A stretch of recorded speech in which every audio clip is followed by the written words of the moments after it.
ఓం కేలకి సిత్తర్ నమో నమః. ఓం కేలకి సిత్తర్ నమో నమః. ఓం కేలకి సిత్తర్ నమో నమః. అందరూ క్షేమంగా సుఖంగా ఉండాలని కోరుకుంటానండి ఆ దేవుడిన. తర్వాత మన బోధిహం ఛానల్ని ఎవరు సబ్స్క్రైబ్ చేయలేదో ప్లీజ్ సబ్స్క్రైబ్ చేసుకోండి.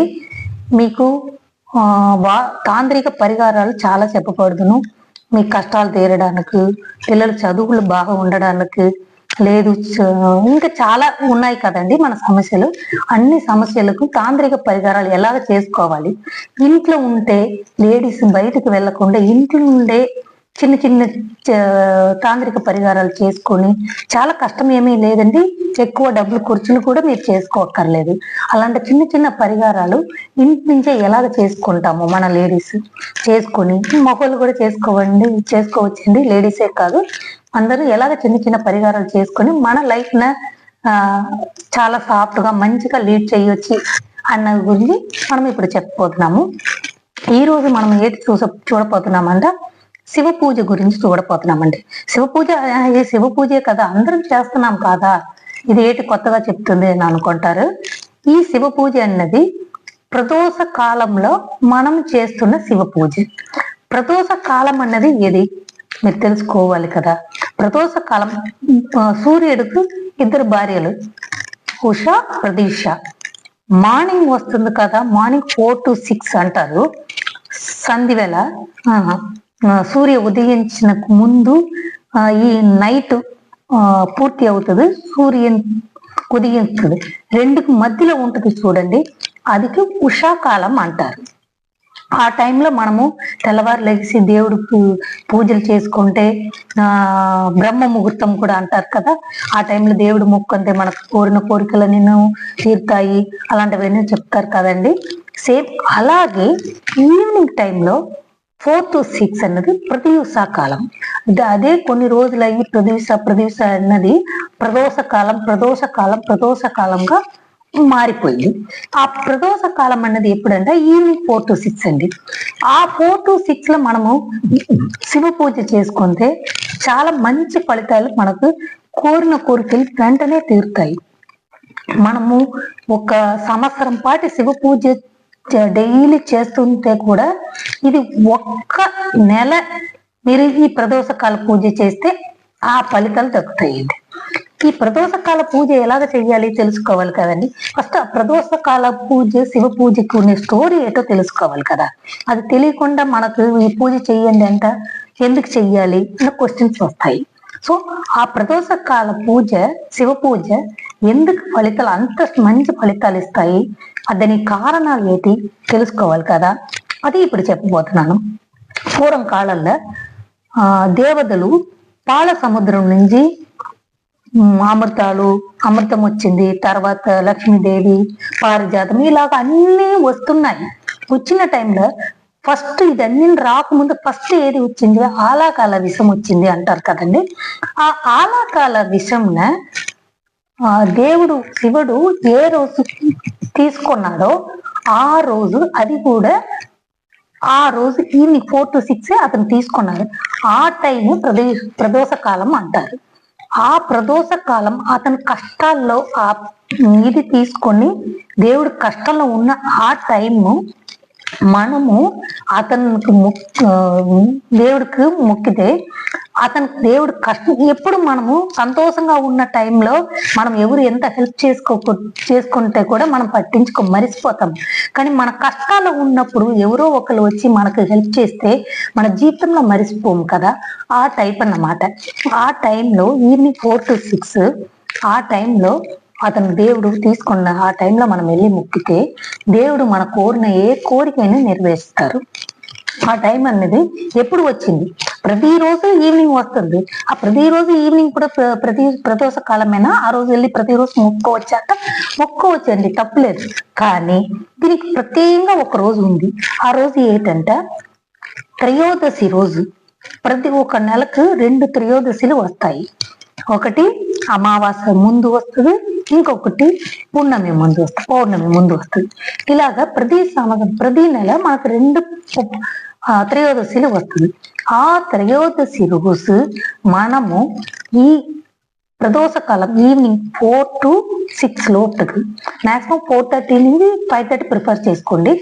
ఆ టైంకి వెళ్ళి శివ కోయిలకి వెళ్ళి మనము మొక్కుని వస్తే మనకు ఏటి అనుకున్నామో సంవత్సరం పాటు ఈ పూజ చేయండి. ప్రతి నెల 2 త్రయోదశి వస్తాయి. ఆ 2 త్రయోదశులకు మీరు ఆ త్రయోదశిని ఈవినింగ్ 4:30 to 5:30 బిలో వెళ్ళి దేవుడి దర్శనం చేసుకొని వస్తుంటే సంవత్సరం దాకా చేసి వస్తూ ఉంటే మీకు మీ ఏ సమస్య ఎటువంటి కష్టాలన్నీ తీరుతాయి. ఓకే, ప్రతిరోజు వెళ్తారు, ప్రతి నెల 2 times వెళ్తారు అంటాం. త్రయోదశి రోజు గుడికి వెళ్తారు, మొక్కుని వచ్చేస్తారు. ఎలాగ మొక్కాలి అది తెలియాలి కదా. వెళ్ళి మొక్కుని వచ్చితే అయిపోతుందా? లేదు కదా. అది ఎలాగ మొక్కాలి అది ఇప్పుడు చెప్తున్నాను. ఇప్పుడు మీరు గుడికి వెళ్తారండి. త్రయోదశి రోజు ఈవినింగ్ 4:30 గుడికి వెళ్తారు. దేవుడిని ఫస్ట్ శివుడిని దర్శనం చేసుకొని నంది దేవుడి దగ్గర వచ్చి నిలబడతారు. నంది దేవుడి నుంచి అలాగా క్లాక్ వైజ్ తిరుగుతారు. ఎప్పుడు గుడిలో ఏం చేస్తాము, క్లాక్ వైజ్ 3 చుట్టూ తిరిగి దేవుడిని దర్శనం చేసుకుంటామా? కానీ ఇక్కడ అలా కాదు. ఫస్ట్ నంది దేవుడి నుంచి స్టార్ట్ చేస్తారు, అలాగా క్లాక్ వైజ్ తిరుగుతారు, మళ్ళీ నంది దేవుడి కడ వస్తారు, మళ్ళీ అలాగా యాంటీ క్లాక్ వైజ్ గర్భగృహం చుట్టూ వచ్చి నంది దేవుడి కడ మళ్ళీ వచ్చి ఆగుతారు. మళ్ళీ క్లాక్ వైజ్, మళ్ళీ యాంటీ క్లాక్ వైజ్, మళ్ళీ క్లాక్ వైజ్, మళ్ళీ అలాగా 3 times clock wise anti clock wise తిరుగుతారు. తిరిగేసి మళ్ళీ నంది దేవుడి కడ వచ్చి శివ గుడికి వెళ్ళి లోపలికి వెళ్ళి మీకు శివ పూజ చేసుకొని అర్చన చేసుకొని, అలాగ శివకి మాత్రం అర్చన చేస్తే సరిపోతుందా? కాదు. చాలా ఇంపార్టెంట్ ఒకటి ఏంటంటే నంది దేవుడే ఆ రోజు పూజకి ఇంపార్టెంట్ అయిన వ్యక్తి. ఎందుకంటే ఆ రోజు శివుడు ఏటి చేశారు, పాలాగాల విషయం తాగుకొని మనం అందరం బాధపడుతుంటే, అయ్యో శివుడు ఇలా తాగేశారు, ప్రపంచం ఏటి అవుతుందో అనేసి దేవతలు అందరూ బాధపడుతుంటే శివుడు నాకు ఏమి అవ్వలేదు అనేసి ఆనంద తాండవం చేసి చూపించాడట. ఎక్కడ? నంది దేవుడు 2 కొమ్ముల మధ్యలో. అర్థమైందా? అందువల్ల మనం ఏటి చెయ్యాలంట, ఆ రోజు ప్రదోష కాలం రోజు శివుడికి పూజ చెయ్యాలి. అలాగా వచ్చి బయటకు వచ్చి నంది దేవుడికి పూజ చెయ్యాలి. నంది దేవుడికి పూజ చేసేసి నంది దేవుడికి అర్చన చేసి పూజ చేసి అర్చన చేసి నంది దేవుడి కొమ్ములు ఉన్నాయి చూడండి, ఆ కొమ్ములు ఇలా పట్టుకోండి. ఆ కొమ్ములు ఇలాగ ఉంటాయా? ఆ కొమ్ములను మనం 2 చేతులతో ఇలాగా ఈ కొమ్ముకి ఇలా పట్టుకొని ఇలాగా శివుడిని చూడాలి. చూసుకొని మన కోరికలు ఏం కోరిక ఉందో ఆ కోరికను మనం చెప్పాలి. చెప్పేసి అలాగా ప్రతి నెల 2 త్రయోదశి రోజు వస్తున్న ప్రదోష కాలం టైం వెళ్ళి శివ పూజ చేసుకొని శివుడికి మొక్కుకొని అలాగ అర్చన అయిపోయిన తర్వాత మనము అక్కడ కూర్చోవాలి. 1 గంట సేపు, 1 అరగంట సేపు కూర్చొని సాధారణంగా కాదు, కూర్చొని మంత్ర జపం చేసుకోండి.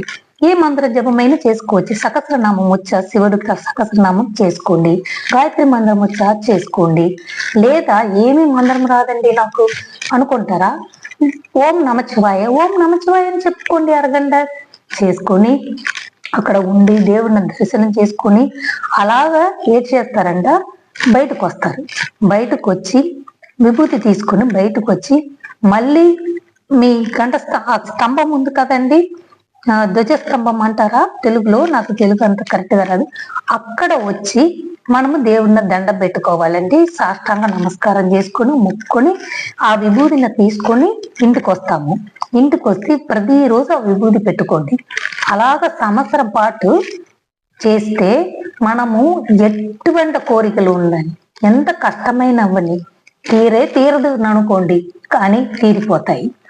అది కాకుండా ఇది ఎప్పుడు మొదలెట్టాలి తెలియాలి కదా మీకు, అది కూడా చెప్తున్నాను వినండి. ఏ రోజు స్టార్ట్ చెయ్యాలంట, మనకు ప్రతి సంవత్సరము వస్తుంది కదండి శివరాత్రికి 2 రోజుల ముందు వచ్చిన త్రయోదశి రోజే అతను చేశారండి. అతను అలాగాల విషయం తాగారు శివుడు. అందుకు ఆ త్రయోదశికి మొదలెట్టండి. శివరాత్రికి ముందు వస్తున్న త్రయోదశిలో ఈ శివ పూజ అనేది స్టార్ట్ చేయండి. మళ్ళీ సంవత్సరం శివరాత్రికి ముందు వచ్చిన త్రయోదశి వస్తుంది కండి, ఆ రోజుతోని ఈ పూజ పూర్తి చేసుకుని తర్వాత చతుర్దశి రోజు ఉపవాసం ఉండి శివరాత్రికి ఉపవాసం ఉండి ఆ రోజు నైట్ శివరాత్రిలో నిద్రపోకుండా ఉండి ఆ పూజను ముగించుకోండి. ఇలాగ పూజ చేస్తే మీరు కోరుకున్న కోరికలు 100% ఏంటండి 200%, 1000% నెరవేరుతాయి. అది కాకుండా ఇది ఇలాగా అవ్వలేదు నాకు, ఈ ఇలాగా ఆ రోజు నేను వెళ్ళడానికి శివరాత్రి రోజు లేచి ఉండలేను, పర్వాలేదండి. ఈ త్రయోదశి శివరాత్రికి ముందు వచ్చిన త్రయోదశి పూజ చేసుకొని కూడా మీరు ముగించుకోవచ్చు, ఏం ప్రాబ్లం లేదు. శివరాత్రికి లెగిసి ఉండి ఉపవాసం ఉంటేనే తీరుతాయా? అలాగేం కాదండి. ఒక సంవత్సరం పాటు ఫస్ట్ సంవత్సరం వచ్చిన శివరాత్రి ముందు వచ్చిన త్రయోదశికి స్టార్ట్ చేసి మళ్ళీ సంవత్సరం శివరాత్రికి ముందు వచ్చిన త్రయోదశి తోటి ముగించుకుంటాము. అంతేనండి ఈ పూజకి. ఇంకా చెప్పాలంట లేదు నేను సంవత్సరం దాకా చెయ్యలేను అనుకుంటారా? అలాంటి వాళ్ళకు కూడా ఇంకొకటి ఉంది. ఆ సంవత్సరంలో ప్రతి సంవత్సరంలో వస్తుంది, శనివారం వచ్చిన త్రయోదశి వస్తుందండి. ఆ శనివారం వచ్చిన త్రయోదశి చాలా ఇంపార్టెంట్, చాలా మహిమ కలిగింది. ఎందుకంటే ఆ శనివారం వచ్చిన త్రయోదశి రోజే ఈ సంఘటన అన్నది శివుడు అలాగల విషం తాగిందన్నది జరిగింది. అందువల్ల ఆ శనివారం వచ్చిన త్రయోదశి ఈ శనివారం వచ్చిన త్రయోదశి క్యాలెండర్లో చూసుకోండి. ఈ సంవత్సరం శివరాత్రి తర్వాత చూసుకోండి, శివరాత్రి ముందు త్రయోదశి నుంచి చూడండి, లెక్క పెట్టుకోండి ఎన్ని శనివారాలు త్రయోదశి రోజు వస్తుంది. త్రయోదశి శనివారం ఏ రోజు వస్తుందో అది క్యాలెండర్ లో నోట్ చేసి ఉంచుకోండి. ఆ త్రయోదశి రోజు శివ కోయిల్కి వెళ్ళి నేను చెప్పాను పూజ సేమ్ అలాగే ఆ పూజలు యాసిడ్ అలాగే చేసుకొని అక్కడ మందిర జపం చేసుకుని ఇంటికి వచ్చేయండి. సంవత్సరంకి 1 శనివారమో 2 శనివారమో 4 శనివారాలు వస్తుంది, చెప్పలేము. ఎన్ని శనివారాలు వస్తుందో అన్ని శనివారాలు త్రయోదశి రోజు ఆ పూజ చేసుకొని వస్తే, ఒక్క శనివారం త్రయోదశి పూజ చేస్తే ఆ సంవత్సరం మొత్తము మీరు ప్రదోష పూజ చేసినట్టు ఫలితాలు వస్తాయండి. కాబట్టి మీరు నెలకు 2 times అవ్వలేదు, నా వల్ల చెయ్యలేను అన్నప్పుడు కనీసము ఆ శనివారం వచ్చిన త్రయోదశి రోజు అయినా మీరు ఆ పూజలు చేసుకోండి. ఎందుకంటే మన కష్టాలు తీరడానికి మనమే కాదండి ఒక మెట్టు ముందుకు వెళ్ళాలి. సో మన కష్టాలు తీరడానికి మనం ఎలాగ పూజలు చేసుకోవాలి అని తెలుసుకొని అలాంటి పూజలు చేసుకుని తీర్చుకోండి. తర్వాత ఈ శనివారం త్రయోదశి పూజల్లాగే ఇంకా మీకు చాలా రకమైన పూజలు ఎలాగ చెయ్యాలి, తాంత్రికంగా ఎలాగ చెయ్యాలి. మనం దేవుడు మొక్కుతాం, తాంత్రికంగా ఏ టైప్ లో చేస్తే మనకు మంచి ఫలితాలు వస్తున్నాయి అన్నది గురించి నేను ఈ ఛానల్లో కంటిన్యూస్ గా చెప్పబోతున్నానండి. మీరు మా ఛానల్లో సబ్స్క్రైబ్ చేసుకోండి, మర్చిపోకండి. అది కాకుండా మామూలుగా లక్ష్మీదేవి మన ఇంట్లో రావడానికి తాంత్రికంగా ఎలాంటి వస్తువులు మన ఇంట్లో ఉంచుకోవాలి, ఎలాగ నడుచుకోవాలి, హాల్ ఎంట్రన్స్ లో ఎలాంటి పూజలు చేసుకోవాలి, ఎలాగ డైలీ ఇంట్లో దీపము ఎలాంటి దీపము ఎటువంటి దీపం పెట్టాలి, మన ఒంట్లో బాగాలేక ఆరోగ్య సమస్యల గురించి మొక్కుతున్నాము అదికి ఎలాగ మొక్కాలి, ఇలాగ చాలా రకమైన తాంత్రికంగా దేవుడిని ఎలాగ ముందుకు దర్శించుకొని ఎలాగ మన వశం చేసుకోవాలి, మన వైపు దేవుడు మన కోరికలు తీర్చడానికి ఎలాగ వశం చేసుకోవాలి, అలాంటి టైప్ లో నేను పరిహారాలు చెప్పబోతున్నానండి. సో మర్చిపోకండి మా ఛానల్ని సబ్స్క్రైబ్ చేయడము. థ్యాంక్ యూ అండి. ఓం కేలకి సిద్ధర్ నమో నమః. ఓం కేలకి సిద్ధర్ నమో నమః. ఓం కేలకి సిద్ధర్ నమో నమః.